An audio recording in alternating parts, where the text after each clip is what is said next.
এই মুহূৰ্তত অকণমান যাব বিচাৰিছোঁ খোৱাঙলৈ আৰু খোৱাঙৰ পৰা পোনপটীয়া সম্প্ৰচাৰত মোৰ লগত সংযোজিত হৈ আছে অসম জাতীয় পৰিষদৰ সভাপতি লুৰিণজ্যোতি গগৈ।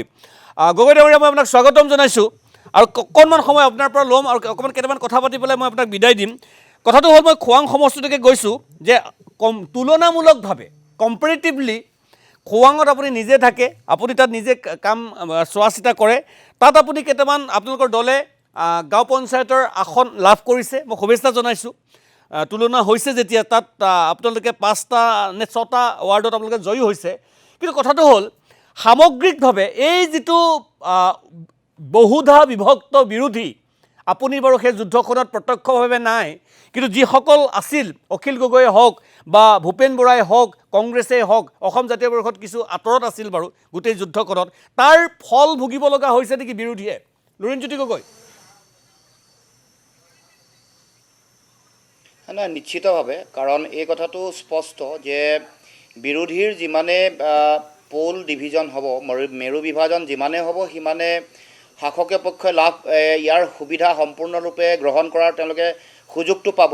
কাৰণ এইটো এটা বাতাবৰণ সৃষ্টি হয়, এটা নেৰেটিভ এটা ক্ৰিয়েট হয়। যেতিয়াই দেখিব যে বিৰোধীৰ ৰাজনৈতিক শক্তিসমূহৰ মাজত ঐক্যবদ্ধতা নাই, একেলগে যুঁজ কৰিবৰ কাৰণে তেওঁলোকে আগবাঢ়ি অহা নাই, তেনেকুৱা এটা সময়ত জনগণৰ মাজতো যিটো উৎসাহজনক এটা পৰিৱেশ থাকিব লাগে, বিশেষকৈ বিভিন্ন ইছ্যু হওক, গাঁও পঞ্চায়ত কেন্দ্ৰিক বিভিন্ন বিষয় বা আন সকলো কথা বতৰাত ঐক্যবদ্ধতা নাথাকিলে না ইছ্যু বা জনগণৰ বিৰোধীৰ প্ৰতি থাকিব লগা বিৰোধীৰ প্ৰতি যিটো আকৰ্ষণ বা বিৰোধীৰ শক্তিটোৰ যিটো উমান, এইটো মানুহৰ মাজত লাহে লাহে অলপ ধূসৰ হয়, কমি যায়। যাৰ ফলশ্ৰুতিতে মই দেখিছোঁ যে আমাৰ যিবোৰ সমষ্টিৰ ফলাফল আহিছে, ন' ডাউট বহু সমষ্টিত অকণমান ভাল ফলাফল, ৱাৰ্ড মেম্বাৰ য'ত এতিয়া আমাৰ আপুনি খোৱাং হেৰিতে কৈছে, সমষ্টিতে কৈছে, ইয়াত 10-12টা ইয়াতো জিকিছে বা বেলেগবোৰতো আহিছে। কিন্তু তথাপিও যিধৰণে আশাপ্ৰদ হ'ব লাগে, যিমান ভাল আমাৰ হ'ব লাগে বা বিৰোধীৰ যিমান ভাল হ'ব লাগে, সেইটো হৈ উঠা নাই। সেইটো হৈ নুঠাৰ স্বাভাৱিক কথাটোৱে হ'ল যে মূল ঐক্যবদ্ধ যিটো বাৰ্তা, যিটো ধাৰণা, এইটো মানুহৰ মাজলৈ যাব লাগিব। সেইটো নোহোৱাৰ লগে লগেই যেতিয়া, কাৰণ শাসকীয় পক্ষ তেওঁলোকৰ হয় কোনোবা বিজেপিৰ নিজা চিম্বলত খেলিছে, নহয় তেওঁলোকে গণপৰিষদৰ চিম্বলত খেলিছে, বা কোনোবা গণপৰিষদৰ পাৰ্টিও কেতিয়াবা বিজেপিৰ চিম্বলত খেলিছে, কিন্তু তেওঁলোকৰ যিটো মেৰু অলপো বিভাজন হোৱা নাই।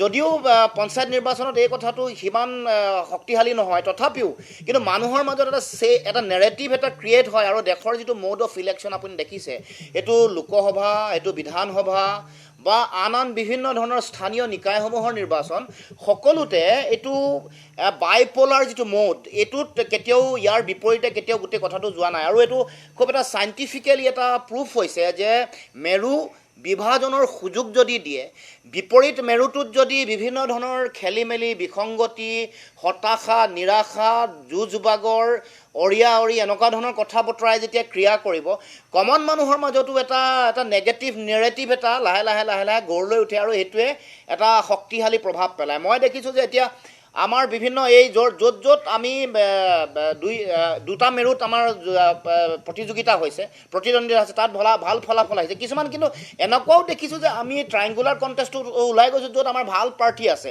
কিন্তু কথা হ'ল যে এইটো এটা কমন এটা নেৰেটিভ এটা মানুহৰ মাজত ছেট হৈছে যে যদিহে ঐক্যবদ্ধ নহয়, কাৰণ বিজেপিৰ যিটো তেওঁলোকৰ সাংগঠনিক সম্প্ৰসাৰণ বা শক্তি, দীঘলীয়া তেওঁলোকে দিল্লীতো শাসন আছে, তাৰ লগে লগে ধনবল, এনেকুৱা বহু কথাৰ মাজত জিকাৰ যিটো সম্ভাৱনীয়তা, যিটো আশাবাদী যিটো পৰিৱেশ, সেইটো গঢ়িবলৈ হ'লে মৌলিক যিটো কথা, সেই কথাটো কিন্তু বিৰোধীৰ ঐক্যবদ্ধভাৱে যুঁজ দিয়াৰ শক্তি।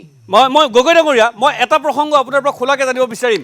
গগৈ ডাঙৰীয়া, মই খোলাকৈ জানিব বিচাৰিম। প্ৰথম কথাটো হ'ল যে আপুনি ইতিমধ্যে উল্লেখ কৰিছে যে শাসক হৈ পেলাই যদি বিজেপি আৰু অগপই এটা সিদ্ধান্তত উপনীত হ'ব পাৰে, উমৈহতীয়াভাৱে যুঁজ দিয়াৰ বাবে সিদ্ধান্ত ল'ব পাৰে, শাসক পক্ষত থাকি ৰাজ্য শাসন কৰি, বিৰোধী হৈ পেলাই আপোনালোকে কিয় নোৱাৰে?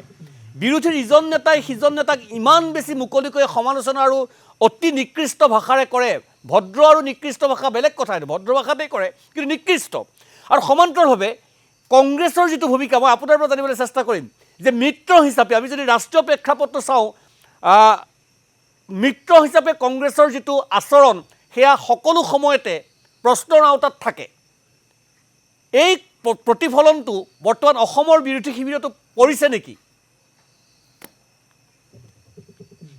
নাই, নিশ্চিতভাৱে পৰিছে। এইটো আমি দেখিছোঁ যে আমাৰ ফালৰ পৰা যৎপৰোনাস্তি চেষ্টা এইটো কৰা হৈছে যে যিকোনো প্ৰকাৰে এইটো ঐক্যবদ্ধভাৱে আগবাঢ়িব লাগে। সেই ক্ষেত্ৰত আপুনি যিটো কথা কৈছে, কংগ্ৰেছৰ ফালৰ পৰা যি ধৰণৰ তেওঁলোকৰ যোগাত্মক স্থিতি থাকিব লাগে, বা এতিয়াও আমি কেইবাটাও বিধানসভা সমষ্টিৰ আমি পৰ্যবেক্ষণ কৰি আছোঁ, আমি নিজে চাই আছোঁ, তাতো যদি ঐক্যবদ্ধতাৰে যুঁজিলোঁ হ'লে তেতিয়াহ'লে বিজেপিয়ে কোনো ধৰণৰ তাত তিষ্ঠিবই নোৱাৰিলে হ'লে। যেনে শদিয়া, যেনে খোৱাং, যেনে নাহৰকটীয়া, আন বিভিন্ন এনেকুৱা ধৰণৰ ধেমাজি, বিভিন্ন সমষ্টি মই শেহতীয়াকৈ পৰ্যবেক্ষণ কৰি আছোঁ।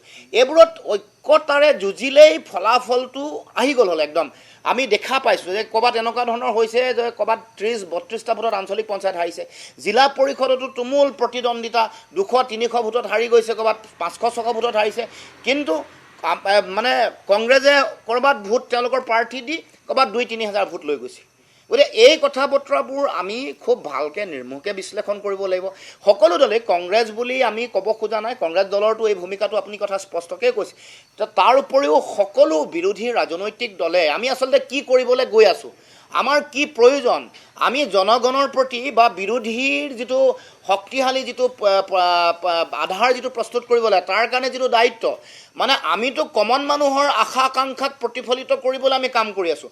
কমন মানুহে, সাধাৰণ মানুহে যিটো বিচাৰিছে সেইটো প্ৰতিফলন ঘটাই যুঁজাৰ যিটো পৰিৱেশ সেইটো তৈয়াৰ কৰিব হ'লে আমাৰ যিটো দায়িত্ব, গণতান্ত্ৰিক যিটো দায়িত্ব, সেই দায়িত্বটো সকলোৱে হৃদয়ংগম কৰিবলৈ, উপলব্ধি কৰিব লাগিব। ইয়াত আৱেগ, ইয়াত যুঁজ বাগৰ, ইয়াত মই বেছি ভোট পালোঁ নে মই কম ভোট পালোঁ, সেইটো নিৰ্ভৰ নকৰে। এইটো মূল কথা হ'ব কোন জিকিছে, কোন হাৰিছে। একজেক্টলি।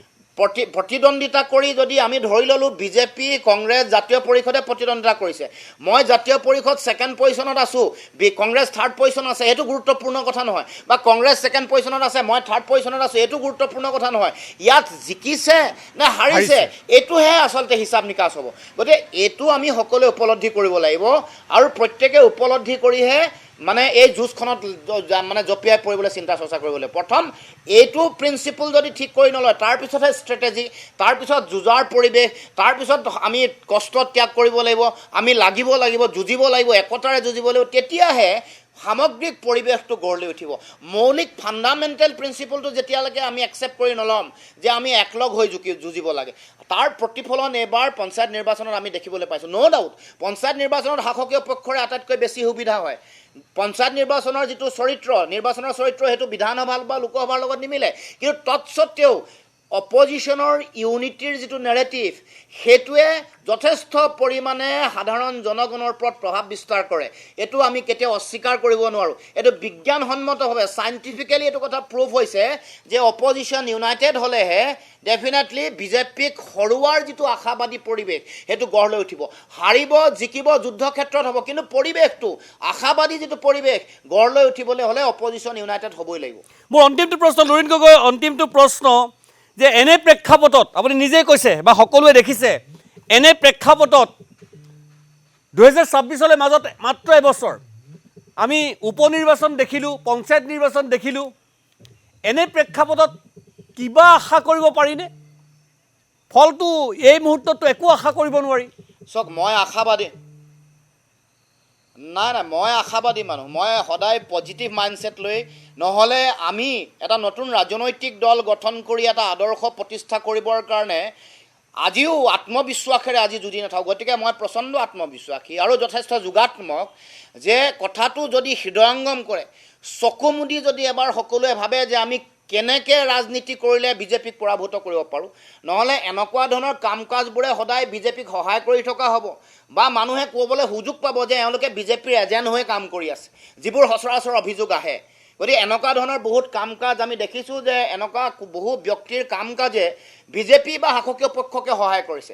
গতিকে মই আশাবাদী, এই কথা বতৰাবোৰ উপলব্ধি কৰিলে নিশ্চিতভাৱে সকলোৱে অহা এটা বছৰ মোৰ দেন ছাফিচিয়েণ্ট, এটা বছৰ বৰ কম সময় নহয়, এটা বছৰ যদি ৰণকৌশল ঠিক হয়, যুঁজ কৰিবৰ কাৰণে আমাৰ মৌলিক যিটো নীতি এইটোক যদি আমি সঠিকভাৱে তৈয়াৰ কৰি ল'ব পাৰোঁ, তেতিয়াহ'লে ৰণকৌশল গঢ়িবৰ কাৰণে যুঁজিবৰ কাৰণে অফুৰন্ত সময় আছে। এটা বছৰ মোৰ দেন ছাফিচিয়েণ্ট, 8টা মাহতে গোটেই কথাটো হৈ যাব পাৰে। গতিকে মই ভাবোঁ যে এই বছৰত আমি যদি সকলোৱে ভাবি লওঁ, সকলো বিৰোধী ৰাজনৈতিক শক্তি, সকলো নেতাই, সকলোৱে ইগ' অহংকাৰ সকলো বাদ দি জনগণৰ মুখলৈ চাই জনগণে যিটো আহ্বান কৰিছে, জনগণৰ আহ্বানৰ প্ৰতি যদি সকলোৱে সহযোগিতা আগবঢ়ায়, সকলোৱে যদি হৃদয়ংগম কৰিব পাৰে, নিশ্চিতভাৱে 26ত ভাল ফলাফল আহিব, ভালকৈ যুঁজিব পাৰিম আৰু জিকাৰ যিটো আশাবাদী ৰাজনৈতিক যিটো পৰিৱেশ সেইটো গঢ়ি তুলিবলৈ আমি সকলোৱে সক্ষম হ'ব পাৰিম।